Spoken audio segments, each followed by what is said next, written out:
ঘৰৰ মন্দিৰত জ্বলোৱা চাকি-গছি কেতিয়াবা সম্পূৰ্ণকৈ জ্বলি শেষ হয় আৰু কেতিয়াবা আধাতে হঠাৎ নুমাই যায়। বহু মানুহে এইটো একেবাৰে সাধাৰণ ঘটনা বুলি ভাবে, কিন্তু ধৰ্মীয় বিশ্বাস আৰু প্ৰাচীন জ্যোতিষশাস্ত্ৰ মতে এইটো কেৱল সাধাৰণ কথা নহয়। মন্দিৰত জ্বলোৱা চাকি-গছিক হিন্দু ধৰ্মত অত্যন্ত পবিত্ৰ বুলি গণ্য কৰা হয়। প্ৰিয় দৰ্শক, যদি আপোনাৰ ব্যক্তিগতভাৱে যিকোনো সমস্যা হৈ আছে, তেনেহ'লে ভিডিঅ'ৰ স্ক্ৰীণত দিয়া নম্বৰত আমাক যোগাযোগ কৰিব।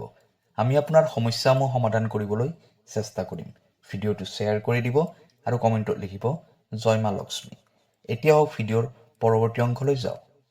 মন্দিৰত জ্বলোৱা চাকিৰ জ্যোতিয়ে কেৱল পোহৰেই নিদিয়ে, ইয়াক ঈশ্বৰৰ শক্তিৰ প্ৰতীক বুলিও কোৱা হয়। এইকাৰণে বহুত মানুহৰ ঘৰত প্ৰতিদিনে ৰাতিপুৱা আৰু সন্ধিয়া মন্দিৰত চাকি জ্বলাই পূজা কৰা হয়। কিন্তু বহু সময়ত দেখা যায় কোনোবা দিনা চাকি-গছি আৰম্ভণিৰ পৰা শেষলৈকে লাহে লাহে জ্বলি সম্পূৰ্ণকৈ শেষ হয়। আকৌ কোনোবা দিনা চাকি-গছি আধাতে জ্বলি থাকোঁতেই হঠাৎ নুমাই যায়। এই ঘটনাৰ মাজত কি কেৱল সংযোগহীন ঘটনা আছে, নে ইয়াৰ পিছফালে কিছুমান গুপ্ত সংকেত লুকাই আছে? প্ৰাচীন ধৰ্মীয় বিশ্বাস মতে মন্দিৰত জ্বলোৱা চাকি কেনেকৈ জ্বলে বা কেনেকৈ নুমাই যায়, তাৰ মাজতে বহু গুপ্ত সংকেত লুকাই থাকে। কেতিয়াবা এইটো ঈশ্বৰৰ আশীৰ্বাদৰ সংকেত হয়, আকৌ কেতিয়াবা এইটো সতৰ্কবাণীও হ'ব পাৰে। বিশেষকৈ যদি চাকি সম্পূৰ্ণকৈ জ্বলি শেষ হয় বা চাকি-গছি আধাতে নুমাই যায়, তেনেহ'লে এইটোৱে আপোনাৰ জীৱনৰ সৈতে জড়িত কিছুমান গুৰুত্বপূৰ্ণ সংকেতো দিব পাৰে। আজিৰ এই ভিডিঅ'টোত মই আপোনাক সম্পূৰ্ণকৈ জনাম চাকি-গছি সম্পূৰ্ণকৈ জ্বলিলে কি অৰ্থ হয় আৰু আধাতে নুমাই গ'লে কি সংকেত পোৱা যায়। সেইকাৰণে ভিডিঅ'টো শেষলৈকে নিশ্চয় চাই থাকিব, কাৰণ বহু মানুহে এই গুৰুত্বপূৰ্ণ কথাটো একেবাৰে নাজানে আৰু হয়তো আজিৰ এই তথ্যটো আপোনাৰ জীৱনৰ সৈতে মিলি যাব পাৰে। যদি আপুনি মন্দিৰত জ্বলোৱা চাকি-গছি লক্ষ্য কৰে আৰু দেখে যে চাকি-গছি সম্পূৰ্ণকৈ জ্বলি শেষ হৈছে, তেন্তে এইটো খুব শুভ আৰু মংগলজনক সংকেত বুলি ধৰা হয়। হিন্দু ধৰ্মীয় বিশ্বাস মতে চাকি হৈছে পবিত্ৰ শক্তিৰ প্ৰতীক। চাকিৰ জ্যোতিয়ে অন্ধকাৰ দূৰ কৰে আৰু পজিটিভ এনাৰ্জি বৃদ্ধি কৰে। এইকাৰণে পূজাৰ সময়ত চাকি জ্বলাই ঈশ্বৰক প্ৰণাম কৰা হয়। যেতিয়া মন্দিৰত জ্বলোৱা চাকি আৰম্ভণিৰ পৰা শেষলৈকে লাহে লাহে জ্বলি সম্পূৰ্ণকৈ শেষ হয়, তেতিয়া ইয়াক ঈশ্বৰৰ আশীৰ্বাদৰ লক্ষণ বুলি ধৰা হয়। এইটো দেখুৱাই যে আপোনাৰ পূজা ঈশ্বৰে গ্ৰহণ কৰিছে, আপোনাৰ ঘৰত পজিটিভ এনাৰ্জি আছে আৰু ঈশ্বৰৰ কৃপা আপোনাৰ ওপৰত আছে। বহুত সময়ত এইটোও বিশ্বাস কৰা হয় যে যদি প্ৰতিদিনে মন্দিৰৰ চাকি সম্পূৰ্ণকৈ জ্বলি শেষ হয়, তেনেহ'লে ঘৰত সুখ শান্তি আৰু সমৃদ্ধি বৃদ্ধি পায়। বিশেষকৈ যদি কোনো বিশেষ ইচ্ছা বা কামৰ বাবে আপুনি ঈশ্বৰক প্ৰাৰ্থনা কৰিছে আৰু সেইদিনা চাকি সম্পূৰ্ণকৈ জ্বলি শেষ হয়, তেনেহ'লে এইটো এটা পজিটিভ সংকেত বুলি ধৰা হয়। ইয়াৰ অৰ্থ হ'ল আপোনাৰ ইচ্ছা পূৰ্ণ হোৱাৰ সম্ভাৱনা আছে।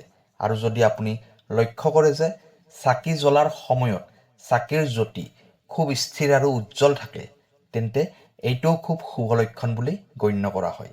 কাৰণ ধৰ্মীয় বিশ্বাস মতে স্থিৰ আৰু উজ্জ্বল চাকিৰ জ্যোতি মানে ঘৰত শান্তি, সুখ আৰু সৌভাগ্য বৃদ্ধি হোৱা। কিন্তু ইয়াৰ বিপৰীতে যদি চাকি-গছি আধাতে নুমাই যায়, তেনেহ'লে ইয়াক অলপ সাৱধানতাৰে লোৱা উচিত, কিয়নো এইটো কেতিয়াবা কিছুমান সমস্যাৰ সংকেতো দিব পাৰে। ধৰ্মীয় বিশ্বাস আৰু বহু প্ৰাচীন মতামত অনুসৰি মন্দিৰৰ চাকি হঠাৎ আধাতে নুমাই যোৱাটো কেতিয়াবা সতৰ্কবাণীৰ সংকেত হিচাপে ধৰা হয়। বিশেষকৈ যদি আপুনি লক্ষ্য কৰে যে চাকি ভালকৈ জ্বলিছিল, তেলো যথেষ্ট আছিল, কিন্তু তাৰ পিছতো হঠাৎ চাকি-গছি নুমাই গ'ল, তেতিয়া বহুত মানুহে ইয়াক সাধাৰণ ঘটনা বুলি নাভাবে। কিছুমান ধৰ্মীয় বিশ্বাস মতে এইটো কেতিয়াবা ঘৰৰ শক্তিৰ অসামঞ্জস্যতাৰ সংকেত দিব পাৰে, মানে ঘৰত নিগেটিভ এনাৰ্জি বৃদ্ধি হোৱা, পূজাৰ সময়ত মন একাগ্ৰ নোহোৱা বা কিছুমান অশান্ত শক্তিৰ উপস্থিতি। আৰু যদি এইটো বাৰে বাৰে ঘটে, তেনেহ'লে ইয়াক এক প্ৰকাৰ সতৰ্কবাণী বুলি গণ্য কৰা হয়। বহু জ্যোতিষ বিশ্বাস মতে যদি মন্দিৰৰ চাকি বাৰে বাৰে আধাতে নুমাই যায়, তেনেহ'লে ঘৰত কিছুমান সমস্যা বা বাধা আহিব পাৰে, যেনে পৰিয়ালত অশান্তি, কামত বাধা বা ধন টকা পইচাৰ সমস্যা। কিন্তু এটা কথা সদায় মনত ৰাখিব, প্ৰতিটো ক্ষেত্ৰতে এইটো অশুভ সংকেত বুলি কোৱা নাযায়। কেতিয়াবা চাকি নুমাই যোৱাৰ পিছত কিছুমান সাধাৰণ কাৰণো থাকিব পাৰে, যেনে বতাহ বেছি থকা, তেল কম থকা বা শলিতা ঠিককৈ নথকা। সেইকাৰণে প্ৰথমে এইবোৰ কাৰণো লক্ষ্য কৰা উচিত। কিন্তু যদি আপুনি লক্ষ্য কৰে যে এইটো বাৰে বাৰে ঘটিছে আৰু কোনো স্পষ্ট কাৰণো নাই, তেনেহ'লে নিশ্চয় সাৱধান হোৱা উচিত। কাৰণ ধৰ্মীয় বিশ্বাস মতে মন্দিৰৰ চাকিয়ে কেতিয়াবা আমাক কিছুমান গুপ্ত সংকেতো দিয়ে। আৰু যদি এনেকুৱা হয়, তেনেহ'লে কিছুমান সহজ উপায়েৰে এই সমস্যা দূৰ কৰিব পাৰি। আৰু সেই শক্তিশালী উপায়বোৰ মই এতিয়া আপোনাক জনাম। যদি আপুনি লক্ষ্য কৰে যে মন্দিৰত জ্বলোৱা চাকিগছি বাৰে বাৰে আধাতে নুমাই যায়, তেনেহ'লে ভয় খোৱাৰ প্ৰয়োজন নাই।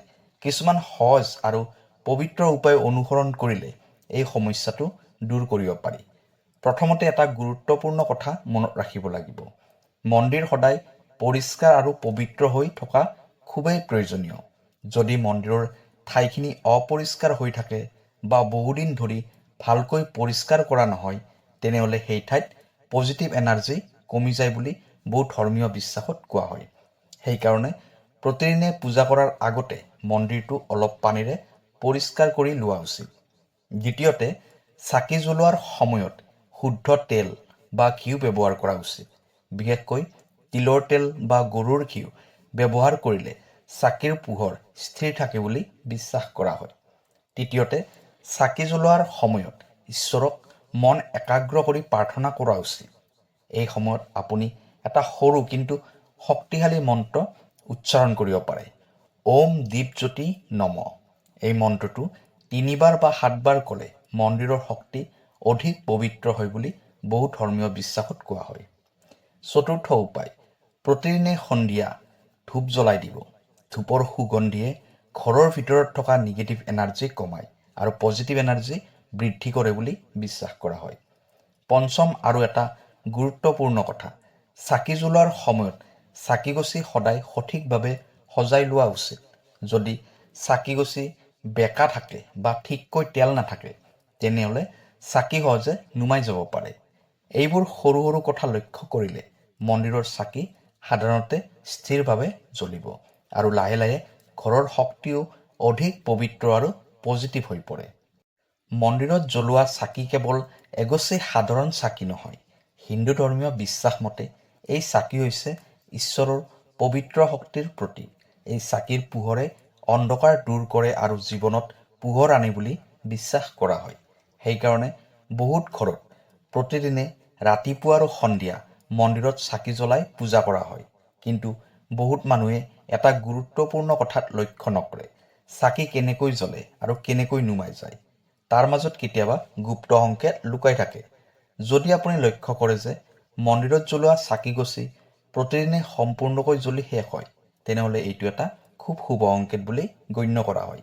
ইয়াৰ অৰ্থ হৈছে ঈশ্বৰৰ আশীৰ্বাদ আপোনাৰ ওপৰত আছে আৰু আপোনাৰ জীৱনত লাহে লাহে সুখ, শান্তি আৰু সমৃদ্ধি বৃদ্ধি পাব পাৰে।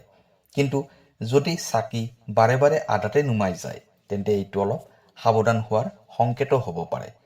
সেইকাৰণে পূজা কৰাৰ সময়ত সদায় মন পবিত্ৰ আৰু একাগ্ৰ কৰি ঈশ্বৰক স্মৰণ কৰা উচিত। কাৰণ সত্যটো হৈছে, যেতিয়া মন পবিত্ৰ থাকে আৰু বিশ্বাস দৃঢ় থাকে, তেতিয়া ঈশ্বৰৰ কৃপা নিশ্চিতভাৱে লাভ হয়। সেইকাৰণে প্ৰতিদিনে মন্দিৰত চাকি জ্বলাই ঈশ্বৰক প্ৰণাম কৰক আৰু নিজৰ জীৱনত পজিটিভ এনাৰ্জি বৃদ্ধি কৰক। হয়তো এই সৰু অভ্যাসটোৱে আপোনাৰ জীৱনত বহু ডাঙৰ পৰিৱৰ্তন আনিব পাৰে। প্ৰিয় দৰ্শক, ভিডিঅ'টো কেনেকুৱা লাগিলে জনাব। কাইলৈ আকৌ লগ পাম অন্য এটা ভিডিঅ'ত। ধন্যবাদ।